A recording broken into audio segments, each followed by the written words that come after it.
Basically ये जो आप चैप्टर स्टार्ट कर रहे हो, इस चैप्टर का नाम है यहाँ पे जर्नल एंट्रीज, ठीक है। One of the most important chapter in accountancy 11th standard, because आपको फर्स्ट क्लास में ये बोला गया था, ये एक तरीके से क्या होता है बेटा, बैकबोन ऑफ अकाउंटेंसी होता है। ये बेसिकली चैप्टर आप इतना इंपॉर्टेंट समझ के चलोगे, सिर्फ आप 11th के लिए नहीं पढ़ रहे, आपका फ्यूचर जितना भी आपने अकाउंटेंसी पढ़नी है, even 12th class plus graduation plus any master course, CA कुछ भी करना हो, जर्नल एंट्रीज क्या है बेटा, मोस्ट इंपॉर्टेंट होती है, ठीक है। जर्नल एंट्री का कॉन्सेप्ट ऐसा है जैसे आपने बीआरएस करी है ना, जिसको क्लिक हो गई है उसके लिए बहुत इजी हो चुका है वो चैप्टर, और जिसको अभी तक क्लिक नहीं हुआ होगा उसके लिए अभी तक वो हार्ड डिफिकल्ट बना हुआ है। सेम जर्नल एंट्री का कॉन्सेप्ट चलता है। अगर आपको एक बार ये क्लिक हो गया कि हाँ सर इसके अंदर ये होना है, तो आपको 2 मिनट में सारी एंट्रीज कर लोगे आप, ठीक है। अब इन जर्नल एंट्रीज को करने के लिए बेटा हमें सबसे पहले जो रूल अडॉप्ट करने हैं, जो सबसे पहला रूल है बच्चे, मैंने आपको एक रूल लिखवाया हुआ था इसके अंदर, जिसको हम बोलते हैं यहाँ पे basic rules of debit and credit. अगर हम इन बेसिक रूल्स की बात करते हैं बच्चे, तो इन बेसिक रूल के अंदर जो हमारा सबसे पहला रूल है, इसमें हमें 3, 4 और 5, ये 5 टर्म क्लियर होने चाहिए। बेसिकली इसका नाम ही आपको मैंने लिखवाया था क्लियर, ठीक है जी। अब जब हम बात करते हैं यहाँ पे क्लियर टर्म की, तो क्लियर है क्या, basically C stands for capital,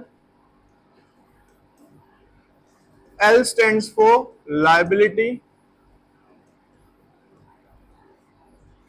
E stands for expense, A stands for assets, R stands for यहां पे रेवेन्यू। अब इन 5 टर्म्स की बात करें तो मैं दोबारा 5 मिनट में आपको थोड़ा बैक इसका रिवीजन दे रहा हूं। कैपिटल का मतलब होता है बच्चे वो अमाउंट जो कि जब भी हम बिजनेस स्टार्ट करते हैं, तो बिजनेस को स्टार्ट करने के लिए ओनर के द्वारा जो भी पैसा या गुड्स लगाए जाते हैं उसे कैपिटल बोला जाता है। सेकंड वन आता है लायबिलिटी। लायबिलिटी का शॉर्ट टर्म है बेसिकली क्या, उधार। कोई भी ऐसा पैसा जो मैंने आउटसाइडर्स को देना है, बाहर वालों को देना है, it is a liability for us. Expense का मतलब होता है बेटा खर्चे। खर्चे का मतलब होता है कोई भी ऐसा अमाउंट जो मैं पे करता हूं किसी भी बेनिफिट के बदले में। मैंने आपको बताया था, आप स्कूटी में पेट्रोल डलवा रहे हो, मोबाइल का रिचार्ज करा रहे हो, घर का बिजली का बिल भर रहे हो, ये सब क्या है, हमारे एक्सपेंस, खर्चे कहलाते हैं। असेट्स का मतलब होता है बेटा anything on which we have a ownership right. कोई भी ऐसी चीज जिसके ऊपर हमारा मालिकाना हक है, हम उसके मालिक हैं, वो सब क्या कहलाती है, हमारी असेट्स कहलाती हैं। रिवेन्यू का मतलब होता है कोई भी सामान आप बेचते हो, बेचने के बाद जो आपके पास पैसा आता है, जो आपकी इनकम होती है, वो क्या कहलाती है, आपकी रिवेन्यू कहलाती है। अब इसके अंदर जो रूल्स है हमारे यहाँ पे, for a debit and a credit. In debit और क्रेडिट को समझने के लिए एक बेसिक सा रूल बताया हुआ आपको बच्चे। वो रूल ये है कि एक्सपेंस और असेट्स जब भी इंक्रीज होते हैं तो इनको डेबिट किया जाता है, और जब भी ये डिक्रीज होंगे तो इनको क्रेडिट किया जाता है, ठीक है। असेट्स और एक्सपेंस जब भी इंक्रीज होंगे तो डेबिट, डिक्रीज होंगे तो क्रेडिट। उसके अलावा बाकी जितने भी टर्म्स है इसके वाइस वर्सा यानी कि अपोजिट चलते हैं। मतलब कैपिटल और लायबिलिटी डिक्रीज होने पे डेबिट होंगे, इंक्रीज होने पे क्रेडिट, और रेवेन्यू भी डिक्रीज होने पे डेबिट और इंक्रीज होने पे, ठीक है। ये क्या है बच्चे, हमारा यहाँ पे एक तरीके से क्या हो गया, rules of debit and credit. अब बेसिकली हमारे पास ट्रांजेक्शन्स किस किस तरीके के आएंगे, हम पहले वो समझते हैं। आज की जो पूरी क्लास होने वाली है बेटा, वो सिर्फ क्लास होने वाली है आपकी cash and bank transactions only.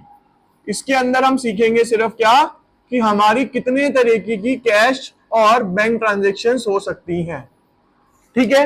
In cash और बैंक ट्रांजेक्शन्स को समझने के लिए हमें एक बेसिक सा रूल अडॉप्ट करना है बेटा। वो रूल है बच्चे यहां पे, debit when received, credit when paid. मतलब जब भी आपके पास पैसा आएगा किसी भी ट्रांजैक्शन में, जब भी हमारे पास पैसा आएगा तो पैसा क्या होगा, डेबिट, और उसका जो अपोजिट है वो क्या हो जाएगा, क्रेडिट। यानी रीजन किस वजह से हमारे पास पैसा आया। ऐसे ही जब भी हमारे पास से पैसा जाएगा तो पैसा क्या हो जाएगा बेटा, क्रेडिट, और डेबिट वो चीज हो जाएगी जिसके पास हमारा पैसा गया है, जिस रीजन से हमारे पास से पैसा गया है, ठीक है।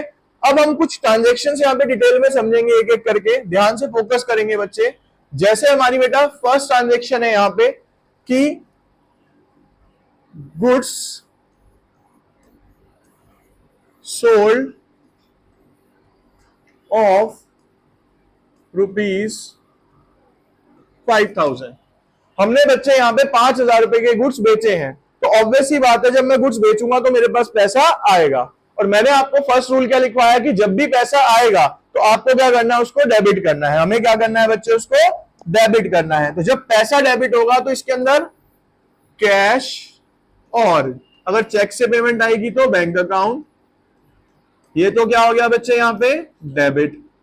ठीक है भाई, पैसा आया तो कैश और बैंक अकाउंट तो क्या होगा हमारे, डेबिट। अब क्रेडिट किसे करूंगा, जिसकी वजह से पैसा आया है। पैसा किसकी वजह से आया है, सेल की वजह से आया है, तो इसको सोल्ड नहीं लिखते, हम इसे क्या लिखते हैं बच्चे यहाँ पे, टू सेल अकाउंट। यहां पे अमाउंट आ जाएगा 5,000 और यहां पे भी अमाउंट आ जाएगा आपका 5,000।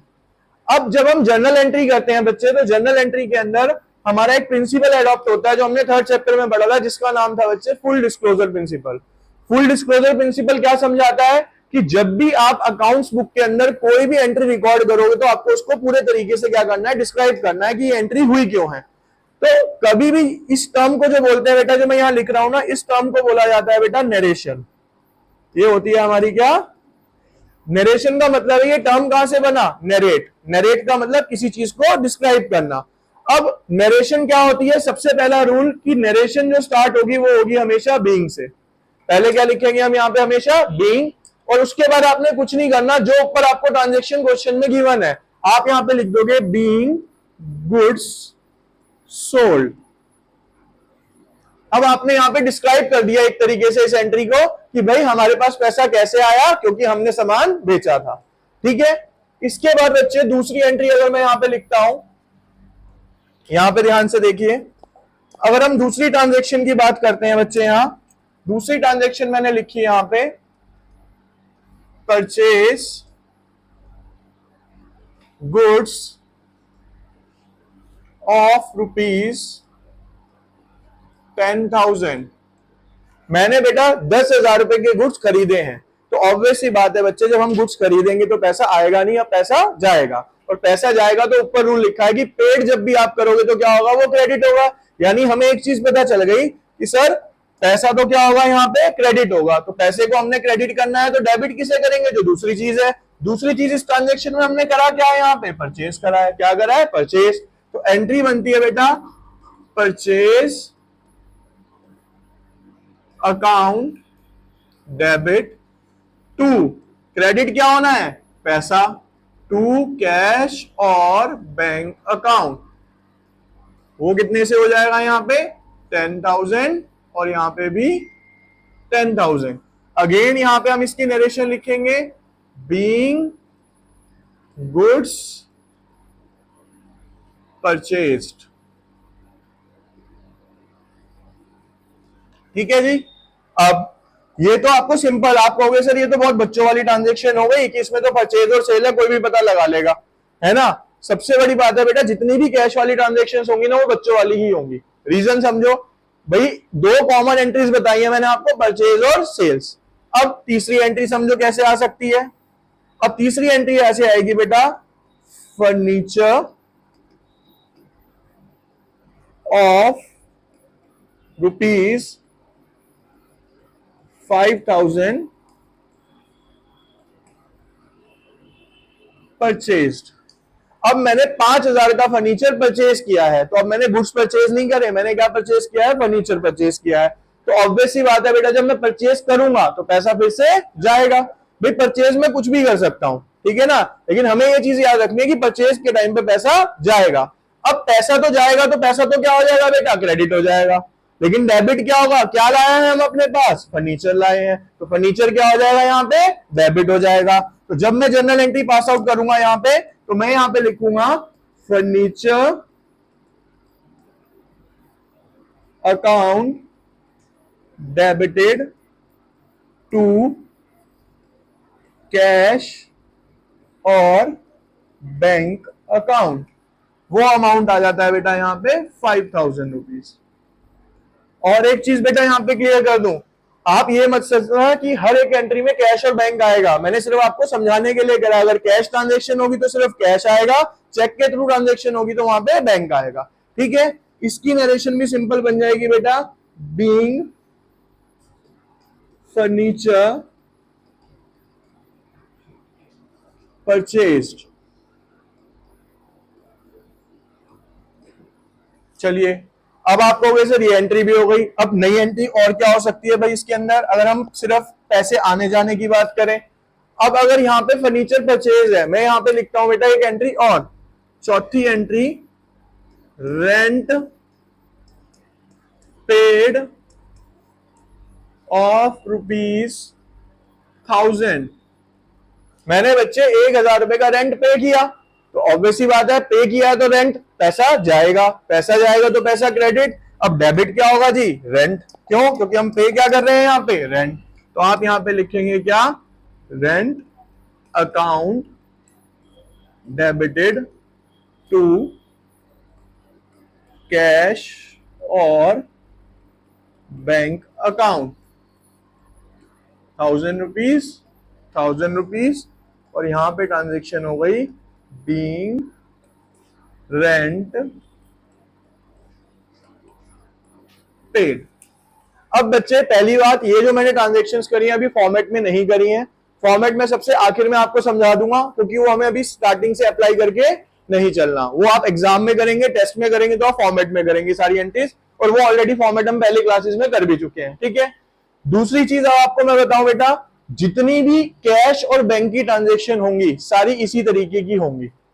पैसा जब भी आएगा डेबिट, पैसा जब भी जाएगा क्रेडिट। अब इसमें आप XYZ बहुत सारी चीजें जोड़ सकते हो, बिजली का बिल, स्कूटी का पेट्रोल, फोन का रिचार्ज, रेंट, सैलरी, वेजेस, कुछ भी बना लो एंट्री। अब आप जब पैसा गया तो पैसा क्या हो जाएगा, क्रेडिट, और दूसरी चीज क्या हो जाएगी, डेबिट। तो अब जनरल एंट्री का एक रूल समझ आया आपको। यहाँ पे बेसिकली आप कर क्या रहे हो भाई, पैसा जा रहा है तो आप उसे क्रेडिट कर रहे हो, डेबिट किस चीज को कर रहे हो, उस रीजन को डेबिट कर रहे हो जिसकी वजह से पैसा गया है। और जब पैसा आ रहा है तो आप कैश और बैंक को क्या कर रहे हो बेटा, डेबिट कर रहे हो।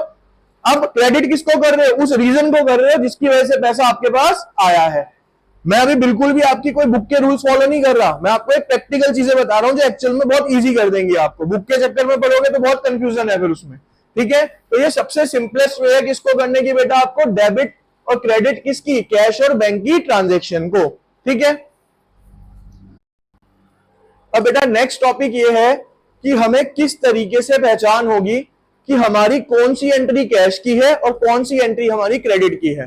तो मैं आपको जितने भी तरीके की एंट्री बन सकती है, जितने भी तरीके से एंट्री बन सकती है वो सारी एंट्रीज लिखवाऊंगा अभी एक बार में। ठीक है, अभी क्या करेंगे, किस तरीके से हमें पता करना है कि भाई कौन सी हमारी क्रेडिट ट्रांजेक्शन है और कौन सी हमारी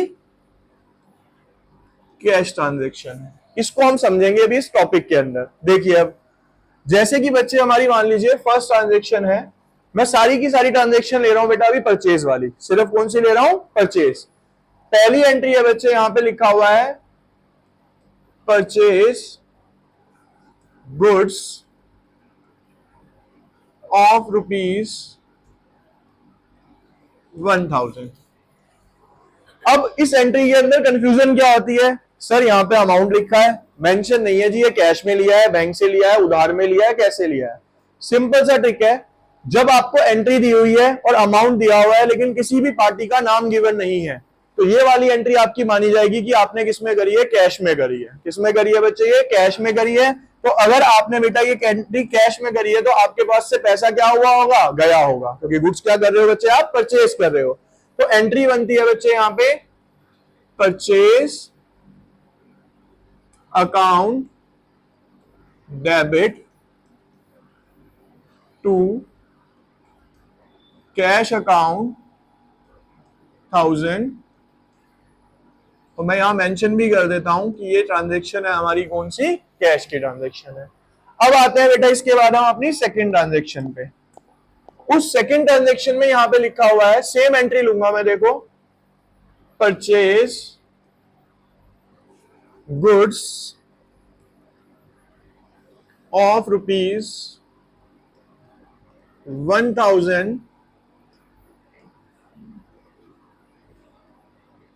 फ्रॉम राम। अब देखो एंट्री पूरी सही चल रही है, सेम ही चल रही है ऊपर वाली, एक नाम ऐड हो गया यहाँ पे कि हमने ये गुड्स किससे खरीदा है बेटा, राम से खरीदा है। तो जब भी आपको पार्टी का नाम दिया हो लेकिन मेंशन ना हो कि वो कैश में है या उधार में है, तो वो एंट्री होती है हमारी क्रेडिट के अंदर। वो कौन सी एंट्री मानी जाती है बेटा, हमारी क्रेडिट के अंदर। तो ये वाली जो एंट्री है बच्चे, ये वाली एंट्री है अब आपकी क्रेडिट के अंदर। ठीक है जी। अब आप कहोगे सर इसमें तो पैसा गया ही नहीं, अब एंट्री क्या करें भाई, गुड्स परचेज हुए।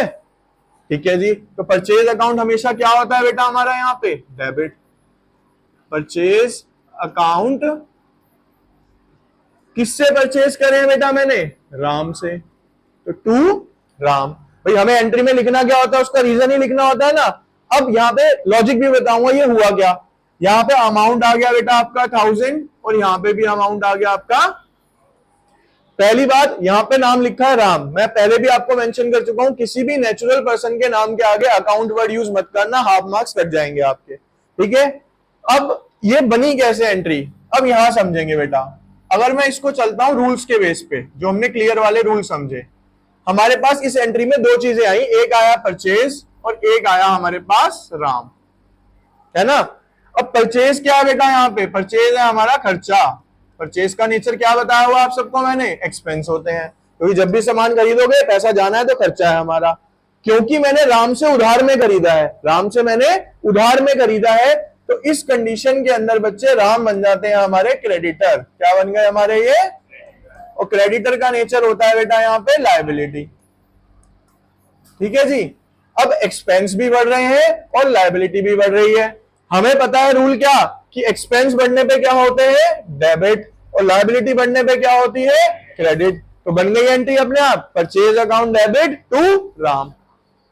ठीक है, तो लॉजिक भी आपको बता दिया क्यों डेबिट हुआ क्यों क्रेडिट हुआ। ठीक है। इसके बाद बेटा थर्ड एंट्री अगर हमें दे रखी है कुछ इस तरीके से, इसमें क्या रखा है थर्ड एंट्री में, purchase goods of rupees 1000 from Ram in cash।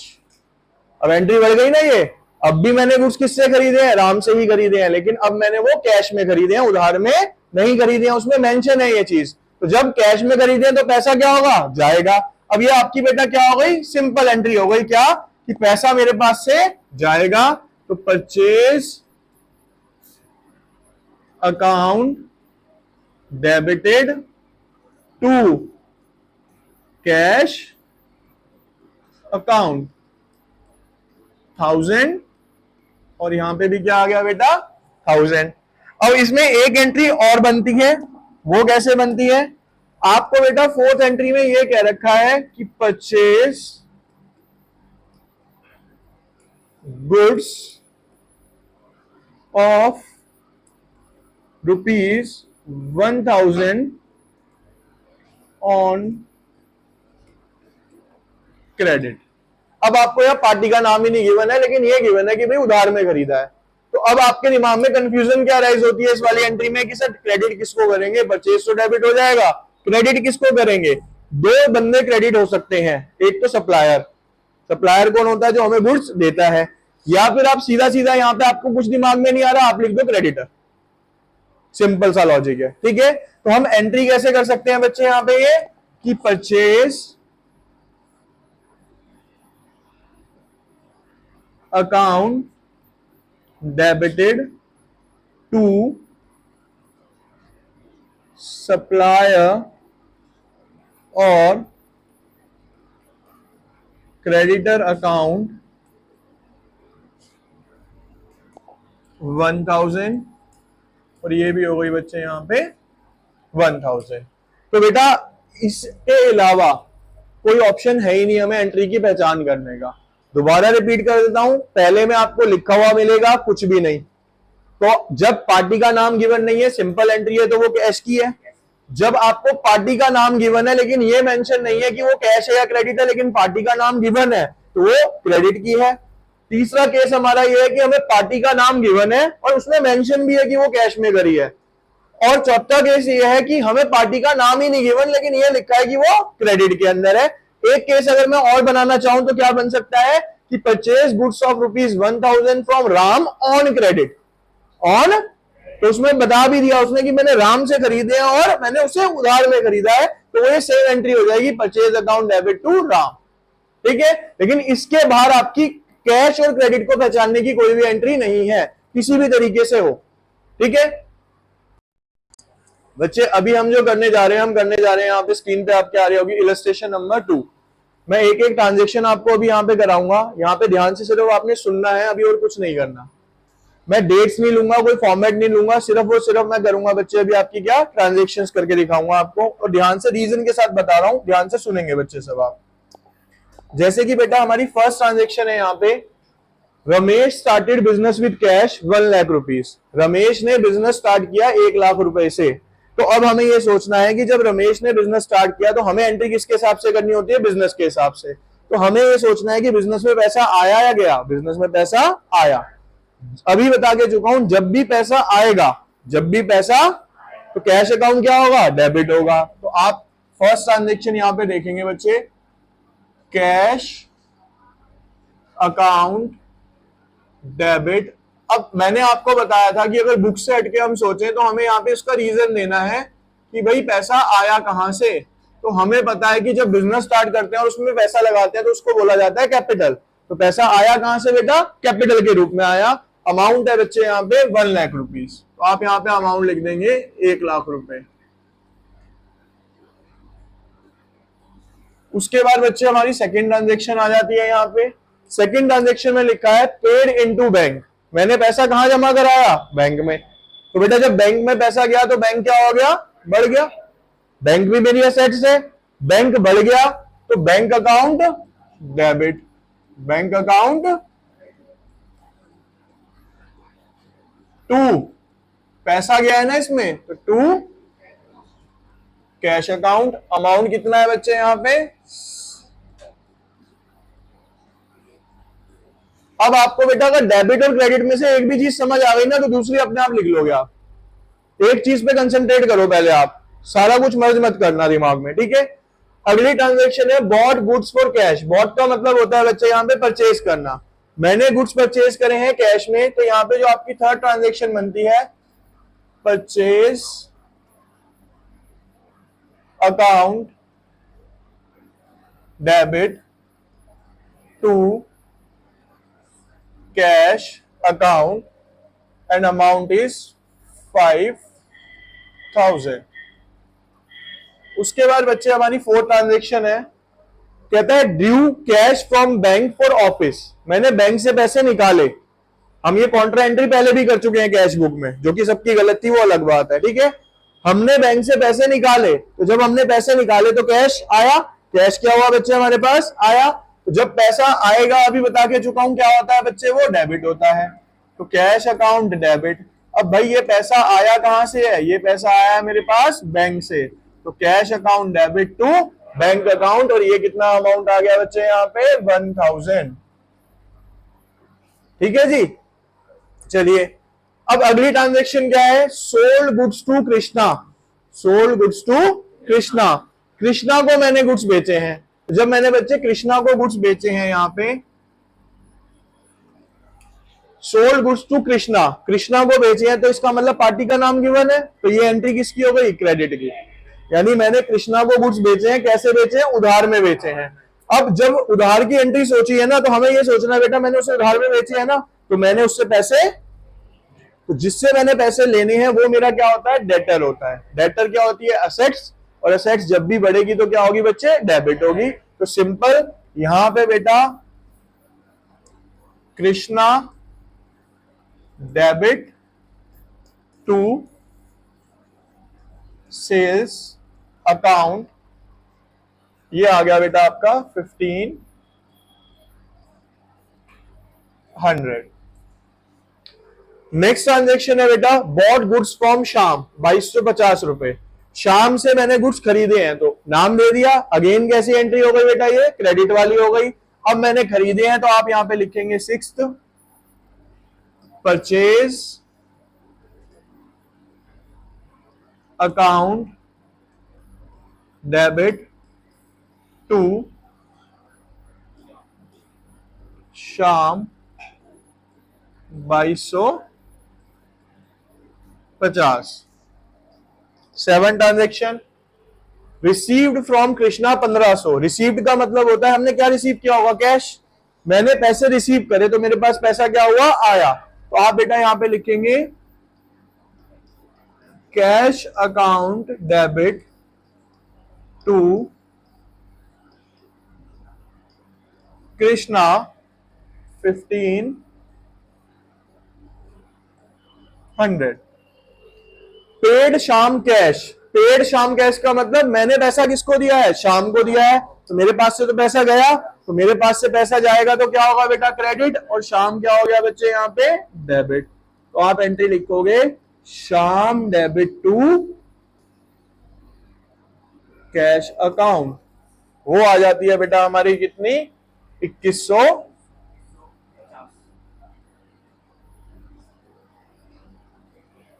उसके बाद है बेटा cash sales for the month. Cash sales for the month क्या है, इस महीने मैंने इतने की सेल करी है, तो सेल करी है तो पैसा आएगा। तो पैसा आएगा तो बच्चे क्या करेंगे अब हम यहां पे, 9 transaction cash account debit to sales account 8000। अब और चीज समझ लो बच्चे, इसमें कभी भी जर्नल गलत नहीं होगी अगर आप उसमें जल्दबाजी नहीं करोगे। आपको एग्जाम में बेटा मैक्सिमम 5-7 एंट्रीज आनी है। 5-7 एंट्रीज को पढ़ने में बड़ी एंट्रीज होती नहीं है, इतनी इतनी सी होती है। तो वो एक एंट्री को पढ़ने में लगते हैं 5 से 10 सेकंड, उसको एनालाइज करने में लगेंगे और 10 सेकंड। अगर आप उसके अंदर 40 सेकंड भी लगा दोगे ना, 30-40 सेकंड तसल्ली से सोच के, जल्दबाजी वाला काम नहीं। होता क्या है बच्चे की एंट्री आई, सिंपल लिखा है उसमें कि गुड्स परचेज फ्रॉम राम। आपने सिर्फ गुड्स परचेज फ्रॉम राम पढ़ा जल्दी में और एंट्री करा है। उसके आगे भी तो कुछ लिखा हो सकता है, इन कैश, ऑन क्रेडिट, कुछ लिखा हो सकता है, लेकिन आपने पढ़ा ही नहीं वो। हमें ये गलतियां नहीं करनी। ट्रांजेक्शन समझो, दोनों चीजें मत ढूंढो, एक चीज ढूंढो कि भाई डेबिट क्या होगा, या ठीक है। जब आपको डेबिट क्रेडिट समझ आ जाएगा ना कि एक चीज ये डेबिट होनी है, तो क्रेडिट अपने आप दिमाग में आ जाएगा देखती है एंट्री को। और कुछ चीजें जो ध्यान रखने वाली है बेटा, एक कैश वाली एंट्री। अब आप खुद समझो बेटा, गुड्स खरीदने के इसके अलावा कोई तरीका है, या तो आप उधार में खरीदोगे या आप, तो बेटा देखो, अगर मैं इस परचेज वाली एंट्री की बात करूं, purchase account debit to cash, क्यों, कैसे खरीदी थी ये मैंने, कैश में। अगर ये मैंने उधार में खरीदी होती तो कोई नाम होता मेरे पास, तो वो नाम क्रेडिट हो जाता। थोड़े टाइम बाद तो एंट्री याद हो जानी चाहिए आपको अपने आप की भाई परचेज तो डेबिट होना ही होना है, उसका नेचर एक्सपेंस है, वो तो डेबिट होगा। क्रेडिट दो ही चीजें हो सकती हैं, क्या, अगर ऑन क्रेडिट होगा, देख लो यहां पे एक चीज भाई, अगर मैं स्पेसिफाई करता हूं आपको यहां पे किस चीज के रिगार्डिंग, परचेज, और दूसरी एंट्री कौन सी होती है बच्चे हमारी यहां पे, सेल्स। परचेज और सेल्स।